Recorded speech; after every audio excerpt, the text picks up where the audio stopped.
Good morning, everyone. Here's your Mormon news update for November 15th, 2024. Today we're going to start off at the Salt Lake Tribune with an article by Natalie Brown that says leaders of the Church of Jesus Christ of Latter-day Saints may no longer have the same degree of influence and practical authority over members that they once held. I first made this observation during the COVID-19 pandemic when many members rejected vaccination despite the efforts of Church President Russell M. Nelson and other general authorities to promote it. Since then, I've noticed many other examples of members exerting their own authority, particularly over their bodies. It's a trend that mirrors a broader skepticism toward institutions within contemporary American culture. It's also a sea change for a faith that has functioned for so long with top-down authority. In April of 2022, Apostle Dale G. Renlund cautioned members against speculating about Heavenly Mother. The talking about her, however, didn't stop. Deseret Book still carries popular titles such as MacArthur Krishna and Bethany Brady Spalding's A Girl's Guide to Heavenly Mother, along with Boy's Guide. In the April 2024 General Conference, church authorities stressed the need to wear garments continuously. This message fell on many deaf ears. Research by Religion News Service columnist Jana Reese suggests that non-compliance with garment wearing is widespread among younger members of all genders. It's probably past time for members to assert their own spiritual authority and emphasize personal revelation when it comes to applying gospel principles to their particular lives. Latter-day Saint women especially must bridge the gulf between church teachings and modern economic realities. It is fitting that they themselves are increasingly playing the lead roles in creating a faith more responsive to their needs. Whereas prior generations of Mormon feminists largely sought to work with male authorities to enact change, younger ones seem more inclined simply to make choices that work for them rather than ask for men's permission.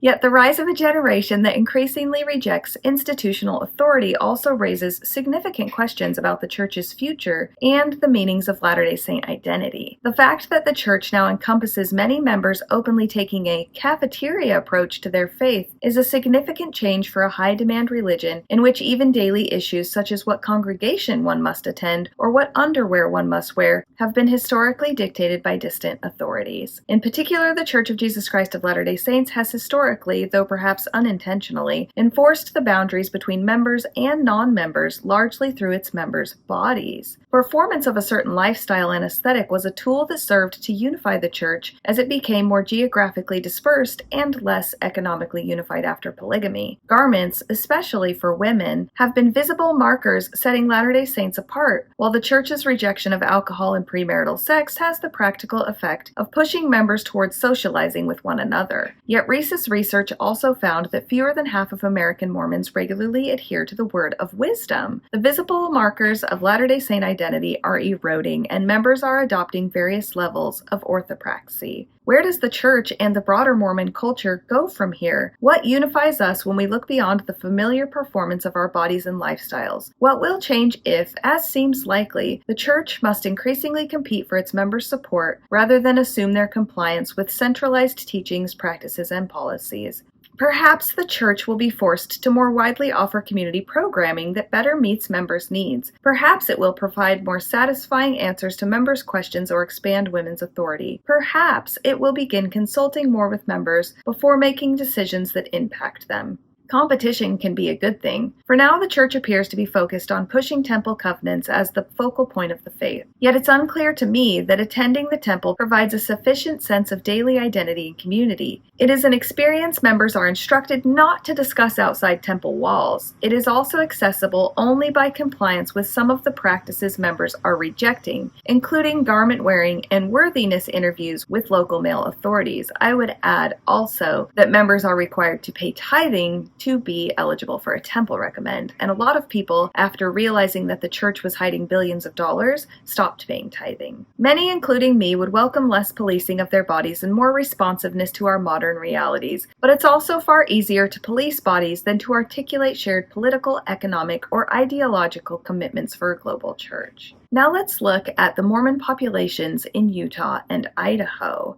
Utah, the headquarters of the Church of Jesus Christ of Latter-day Saints, unsurprisingly tops the list with a staggering number of 2,173,560 Mormons in the state. This represents a significant portion of the state's total population. Following Utah, California, and Idaho have the next highest concentrations of Mormons, with 728,995 and 473,894 members respectively. Why am I bringing this up? Because an article for 1043 Wow Country says Idaho ranks 9th in the nation for household debt increase. From the second to the third quarter of 2024, the average household debt in Idaho rose to $187,863, up by $798. This contributed to a total debt increase of $539 million statewide. Utah, on the other hand, ranks 4th in the country for debt increases. The average household debt reached $236,197, with an increase of $1,004. The total household debt in Utah rose by over $1 billion.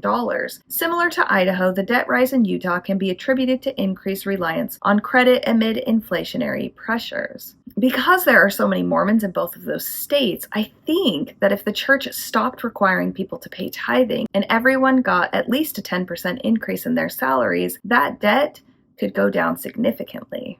Now we will go back to the Salt Lake Tribune for another article, and before I read this, I want to say I had someone complain the other day that I mentioned politics in my news update, and I just wanted to point out that this is going to happen from time to time. I am not going to tell you how you should believe about the news that I read, but I do want to make you aware of it. On to the article. After Donald Trump's election victory, a Brigham Young University math professor raised a voice of warning to backers of the once and future president. Tacking a note to his office door, David Cardin pointed to a passage from the Book of Mormon, the church's signature scripture, that cautioned if the majority of people ever choose iniquity, they could face the judgments of God and great destruction. By almost all objective standards, Donald Trump is an evil man, Cardin concluded. Now that you've made your choice, you should expect this prophecy to be fulfilled. Cardin's message drew notice and criticism from the Cougar Chronicle, an independent, student-run conservative newspaper. Many students in Dr. Cardin's class likely voted for President Trump. The blatant hostility shown to Trump voters thus creates a risk of sowing the seeds of dissension and conflict among his students, the paper wrote, accusing potential students of triggering the judgments of God, placing the moral responsibility of the resulting destruction on their shoulders, is inappropriate no matter the victor. The article then invited readers to message BYU school officials about Cardin's statement. For his part, the anti-Trump BYU professor was unapologetic. There is no question that Trump is a wicked man. The list of his crimes is very long, Cardin responded. If the scriptural verse offends you, then you should also be offended by the Book of Mormon. If it offends you, you probably don't believe the Book of Mormon. Real Clear Education's 2020 college free speech rankings cited church-owned BYU as the school where left-leaning students were least comfortable expressing their views. Progressives, unlike their conservative classmates, were more inclined to sit on their hands during discussions than to raise them. At the same time, the church's premier university finished as the fourth friendliest for students with right-leaning politics. In the 2025 rankings, BYU was excluded from the overall tally. Rather, it was listed under warning schools with 5 other religiously affiliated colleges that clearly and consistently state that they prioritize other values over a commitment to freedom of speech. And now we will go to the Ex-Mormon subreddit for a post that I found just wonderfully encouraging and positive. It says, in light of the Heretic movie, I'm curious to see how long everybody has been out and the biggest blessing y'all have received since leaving. I'll go first. I've been PMO, physically in, mentally out, for 1.5 years, out for 5 months. The biggest blessing I've received since leaving the church has been mental clarity. I no longer have extreme cognitive dissonance issues and can trust my intuition. What about y'all? And here are a few of my favorite responses. Sundays. Sunday went from the worst day of the week to the best. A relaxing, fun Sunday is good for the soul. Someone else said, I second this. Not doing church is such a time saver. In addition to the 2-hour block, there were always other meetings and tasks to be done when I was in leadership. My Sunday looked a lot like a workday when you tack on a fireside or other evening event. I absolutely do not miss running myself ragged with all the pointless mandatory tasks. Coffee. Thank God for coffee. 10% pay raise. We now take care of rescue cats. We have 6. Much more joy than wasting 3 hours on a Sunday ever was. I now have myself and my own life. I don't live for others. I don't force myself to take on beliefs and views that seem wrong to me. I can just live and decide what feels right for me and my life.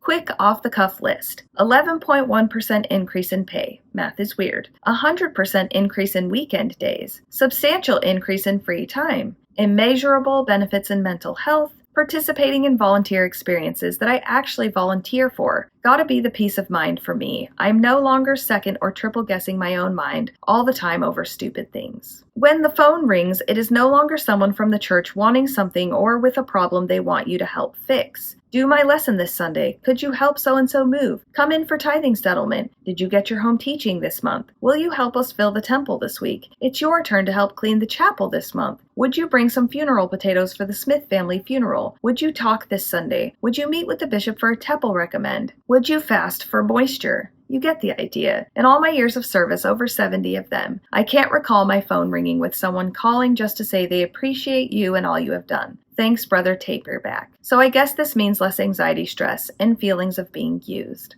Someone else said, really minor in the grand scheme, but I have 2 really rad tattoos. Another, I'm a married gay man, and my husband and I are raising our adopted son. All the above would not be possible as a member. A clear understanding of reality, existence, consciousness, and a comfort with the idea that I don't have all the answers. A friendly companionship with ambiguity, a relief from the anxiety of being right.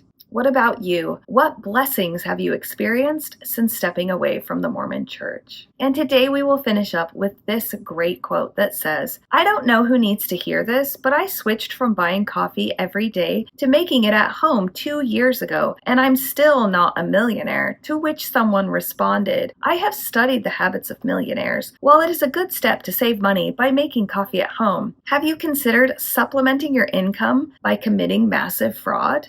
And that's your update for today, folks. I absolutely hope you have the day that you deserve.